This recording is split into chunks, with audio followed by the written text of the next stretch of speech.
nodded. He was not going to say it was perfectly all right. "You'd better tell me what they are."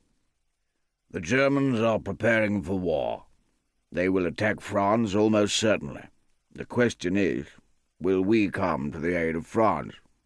"No," said Walden. "The Foreign Secretary has assured us that we have no obligation to France. So what will happen?" "Well, Sir Edward is sincere, of course," Churchill said, "but he is mistaken. If England and France together cannot defeat Germany, we must have another ally, a third country on our side, Russia. If Germany is divided, fighting on two fronts, we can win.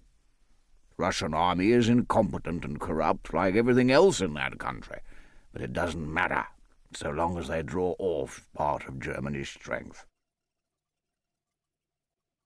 Churchill knew perfectly well that Lydia was Russian, and it was characteristically tactless of him to disparage her country in her presence.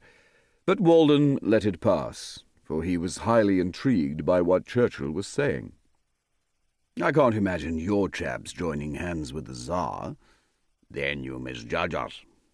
To save England, we'll deal with the devil." "What have you in mind? A secret treaty, or an unwritten understanding?" "Both."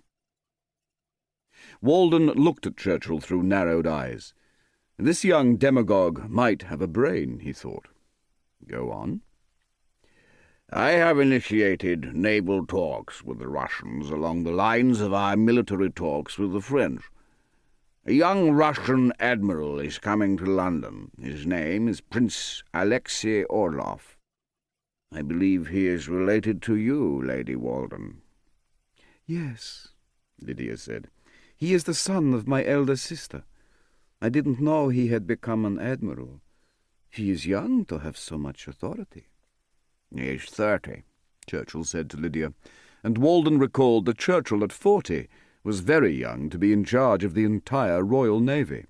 "In addition," Churchill went on, "Orlov is nephew to the Tsar, through his father, the late prince, and, more importantly, he is one of the few people other than Rasputin whom the Tsar likes and trusts. If anyone in the Russian naval establishment can swing the Tsar onto our side, Orlov can." Walden asked the question that was on his mind. "And my part in all this?" "I want you to represent England in these talks. You know the Tsar personally. You know Russia, and you speak Russian fluently. You're Orlov's uncle by marriage. It seems you are the only Englishman in whom the Tsar has any faith. He sent a telegram to his cousin, His Majesty King George V, insisting that Orlov deal with you." "How would all this be kept secret?" "It will seem like a social visit. If you agree, Orlov will stay with you for the London season. Am I right in thinking that your daughter is due to come out this year?" He looked at Lydia. "That's right," she said. "So you'll be going about a good deal anyway. Orlov is a bachelor and obviously very eligible, so we can noise it abroad that he is looking for an English wife." "Good idea." Suddenly Walden realized that he was enjoying himself.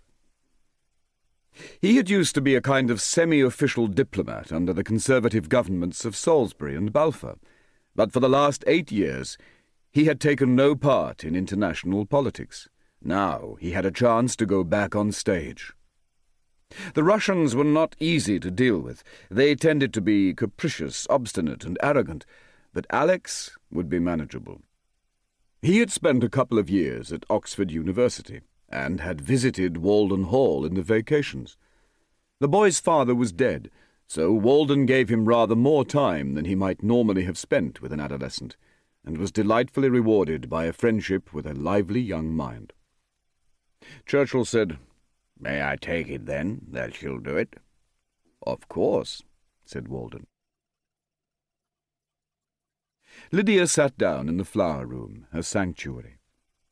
The talk of St. Petersburg had unnerved her. Alex would be her guest in London for the season, and seeing Alex would make her think of another young Russian, the man